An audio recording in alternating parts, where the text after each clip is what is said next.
지금부터 집회 시위의 자유를 최근에 크게 위축시키는데 하나의 원인이 되고 있는, 큰 원인이 되고 있는 헌법 제185조, 즉 일반교통방해죄 개정안 발의 관련된 기자회견을 진행하도록 하겠습니다. 먼저 기자회견에 참석하신 분들부터 소개해드리도록 하겠습니다.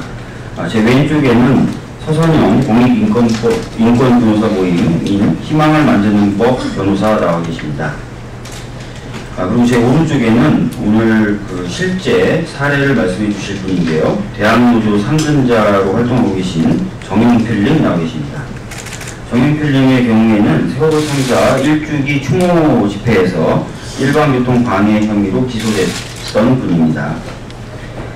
여러분 다 아시겠지만 현행 형법 185조, 즉 일반교통 방해죄는 원래 그 입법 취지와 목적은 교통을 방해하는 경우, 그래서 뭔가 생명이라든지 이런 부분에 위해를 가할 경우에 그런 행위들을 처벌하기 위한 조항이었습니다. 그러나 이 조항이 최근에는 집회와 시위에 참가한 사람들을 처벌하는 목적으로 사용되고 있습니다. 기억하시는 분들이 계실지 모르겠지만 박상기 법무부 장관은 인사청문회 당시 이 조항이 입법 취지나 목적과 달리 집회 시위의 자유를 위축시키는 방향으로 사용되고 있다는 지적에 대해서 공감한다라고 이야기를 했고, 앞으로 이 부분에 있어서 신중을 기하겠다라는 입장을 밝힌 바도 있습니다. 이처럼 문제가 되어왔던 일반교통 방해죄를 개정해서 집회 시위의 자유를 위축시키지 않도록 한다는 것이 저희 개정안의 핵심적인 방법 내용입니다.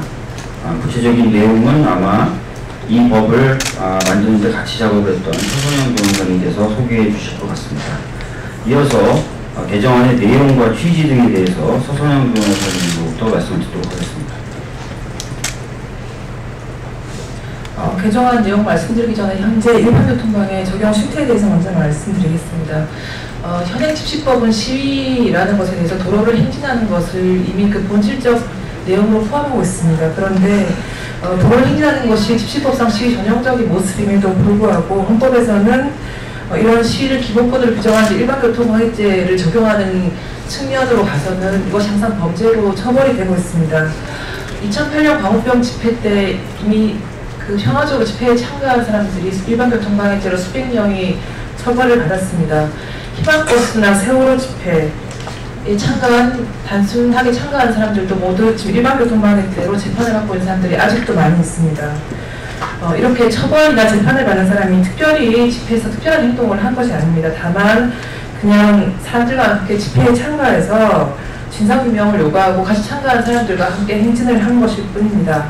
이런 사람들까지 최장기 10년까지 가능한 중범죄인 일반교통방해죄를 적용해서 기소를 해왔던 것입니다. 시체말로 말해서 집회에 가서 체증되면 걸면 걸리는 법이 일반교통방해죄라는 이야기가 많이 있습니다. 집시법과 달리 일반교통방해죄를 적용하면 현장에서 이게 장기 10년형이기 때문에 바로 그 영장 없이 바로 현행범 체포, 즉 연행이 가능합니다. 이렇게 무리하게 연행을 하는 와중에 사람들은 연행을 되는 것을 막고 이렇게 그 경찰과 실랑이가 벌어지다가 이게 공무집행방해죄는 더욱더 시위가 격화되는 양상으로 가는 원인이 되는 경우가 많습니다. 일반교통방해를 적용하기 때문에 생기는 현상 중에 하나입니다.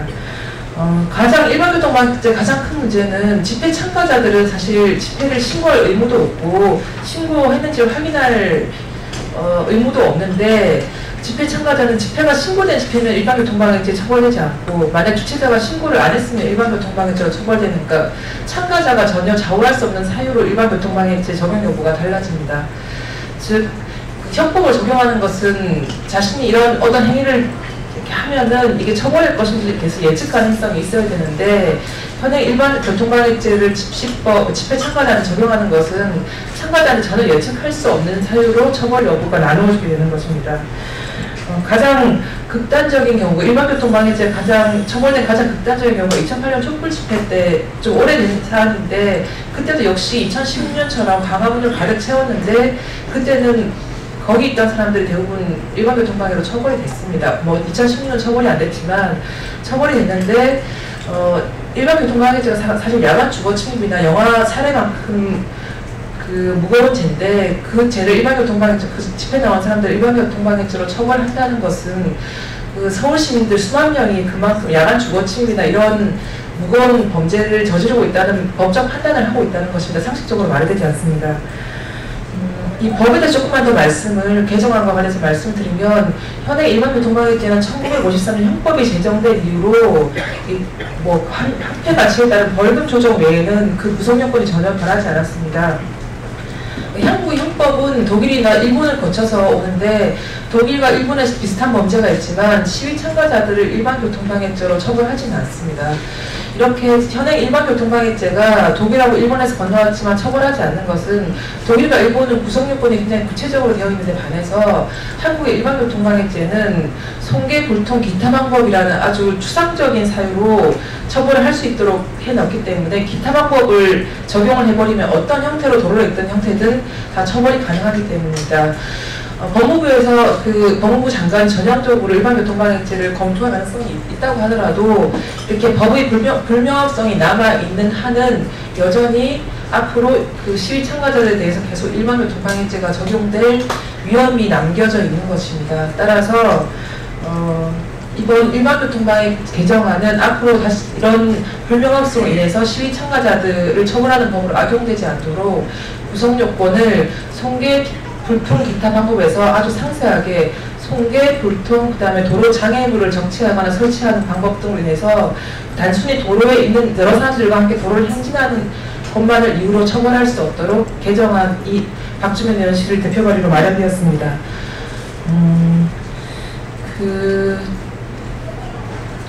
현행 일반교통방해죄는 집회 시위와 그 규범상 양립을 할 수 없습니다. 따라서 이번 개정안 발의를 기회로 1953년부터 한 번도 제대로 검토되지 않았던 일반교통방해죄가 형벌 예측 가능성과 재형법 존중이 맞도록 그리고 집회의 자유를 탄압하지 않는 방법으로 제대로 적용될 수 있도록 개정되길 바랍니다. 감사합니다. 예, 방금 말씀해 주신 것처럼 이 일반교통방해는 그 구성요건의 추상성으로 말미암아 단순히 집회 시위 당시에 도로 위에 있었다는 이유만으로 야간 주거침입과 같은 형의 처벌을 받는 식으로 운영이 되어 왔습니다. 그러다 보니까 당연히 집회 시위의 자유를 위축시키는 형태로 작용이 되어 왔던 것이고요. 그래서 구성요건을 보다 구체적이고 명확하게 만들었고, 그것뿐만 아니라 도로 위에 있거나 기타 등등의 행위 등으로 인해서 행위는 하면 바로 처벌되는 것이 아니라 생명이나 신체에 대한 위험을 발생하게 할 경우에만 이렇게 중한형으로 처벌될 수 있도록 내용을 만들었다라는 내용들을 다시 한번 기억해 주셨으면 합니다. 자, 미처 소개를 못 드렸는데요. 인권운동공간 화해 랑이 활동가님도 같이 자리해 주셨습니다. 다음으로는 아까 말씀드렸던 일반교통방해 혐의로 기소됐던 당사자인 정영필 님으로부터 말씀드리도록 하겠습니다. 네, 저는 지난 이명박 박근혜 9년 동안 대학생이었습니다. 등록금 문제 해결을 위해서 집회에 등록 참석했었고, 집회 참석하는 횟수가 늘어날수록 경찰은 저를 비롯한 많은 참가자들을 체증하고 퇴진 사진 몇 장만으로 벌금고지서를 보내고 재판에 넘겼습니다. 그렇게 지금까지 적게는 30만 원에서 많게는 150만 원의 벌금형을 선고받아왔습니다. 수없이 날아오는 벌금고지서와 경찰의 출석 요구서로 인해 집으로 가는 순간들이 항상 두려웠던 기억들이 납니다. 이때의 트라우마 때문에 한동안 어떤 집회에도 참석하지 못했습니다. 그러다가 재작년 세월호 1주기 추모 집회에는 꼭 함께 해야겠다는 생각이 들어서 오랜만에 그리고 큰 용기를 내서 집회에 참석을 했었고, 어김없이 이번에도 체증을 통해서 또 경찰의 출석 요구서가 집으로 도착했습니다. 저는 집회에 참석할 때마다 벌금을 내거나 재판을 받아야 하는 현실이 너무 억울하고 부당하다고 생각이 되어서 작년에 국민참여재판을 신청해서 재판을 받아보기로 했습니다. 검찰은 1심에서 일반교통방해죄로 징역 1년을 구형했지만 다행히도 국민변호인단들은 저의 이야기와 변호인단들의 이야기를 듣고 저에게 무죄를 선고해 주셨고 2심에서도 무죄로 확정이 되었습니다. 저는 다행히 무죄로 사건을 끝냈지만 여전히 같은 사건으로 처벌받고 있는 사람들이 있고 현재도 구속되어 있거나 벌금을 마련해야 되는 사람들이 많이 있는 것으로 알고 있습니다.